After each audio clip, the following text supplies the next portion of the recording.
Hey, welcome back to VeloNews TV. I'm Neil Rogers. We're here at the start of Stage 3 of the Amgen Tour California in Modesto. I'm here with Kelly Benefit Strategies Medifast Team Director Jonas Carney. Jonas, I was in the HealthNet car yesterday. I saw your riders flatting left and right as we entered the circuits. What happened? As we were entering the circuits, I had all my guys lined up on the left side, trying to keep Candelario out of trouble. We were going to try to take the lead for a little while, and just we figured that the streets would be slick downtown, so we wanted to get in the front and set tempo to keep Alex out of trouble as long as we could.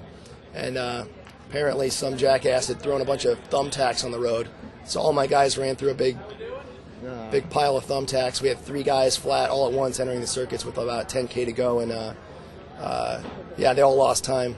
So it's pretty disappointing, to lose 3 guys like that. But the other guys rode strong, and Candelario finished 11th on the stage, which is a solid finish. I know he wants to do better. We'd like to get him on the podium this week, but he said he felt fairly good, and it didn't seem that fast for him at the end. So we're hoping that maybe San Luis Obispo will be a good shot for Alex.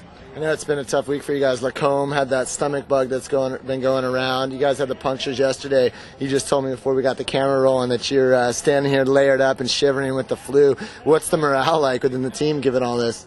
I think the morale is actually pretty good. The guys were goofing around at breakfast at 6 a.m. today, so I think the morale is good.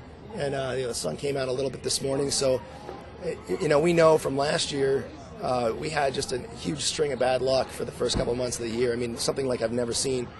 And we know from experience, and I know from racing, that you just keep doing everything right, and eventually things will turn around. And you have bad luck, and eventually it turns into good luck. So we're just going to be patient. We're a small team, and we're going to go out and attack and try to make something happen in this race against this incredible field of riders. But we can't expect to do well with bad luck against this kind of competition. But eventually we'll have some good luck, and we're looking forward to that. One last question. Talk a little bit about what the game plan was with Sunt yesterday. I mean, obviously, once Nydam's up the road, Sunt goes up the road. He doesn't get up to Nydam. He's in front of the peloton, and he just kind of dangled out there in no man's land. I mean, at what point was there? I mean, obviously, there was never a point when you said, "All right, Johnny, just drop back to the field." I mean, is that wasted energy to have him just kind of sitting in between?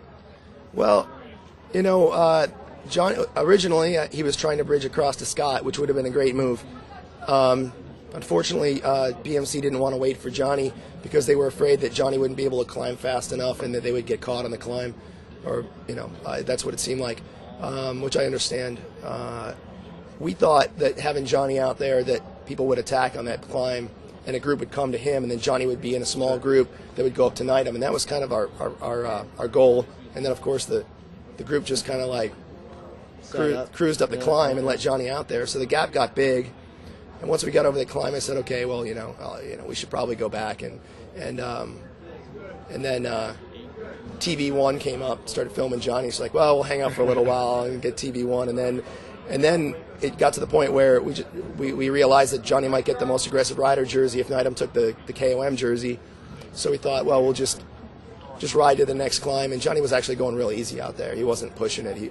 The field was going slow, and he was going slow too. And he just hovered. I mean, the gap just hovered. He just hung out and kind of rode just good enough tempo that he made it to the top of the second climb and got the KOM points and got our team some good press. And it didn't work out the way we wanted it to. We really wanted a strong group to come across the top of that climb, pick Johnny up, put Johnny in the position to do something in the stage. And it just turned out that all the big teams wanted to ride slow yesterday. I'll be honest, I didn't have a chance to see the versus coverage. Did you get the TV time at least you were looking for?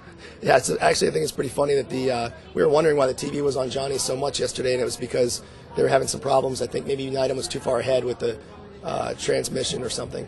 And so TV1 was with Johnny for like a really long time, which I thought was strange, but a lot of people actually saw Johnny on TV yesterday, which is pretty cool. Right on. Well, hey, Jonas, I hope you feel better. Thanks for the time. Cool. Thanks, Neil.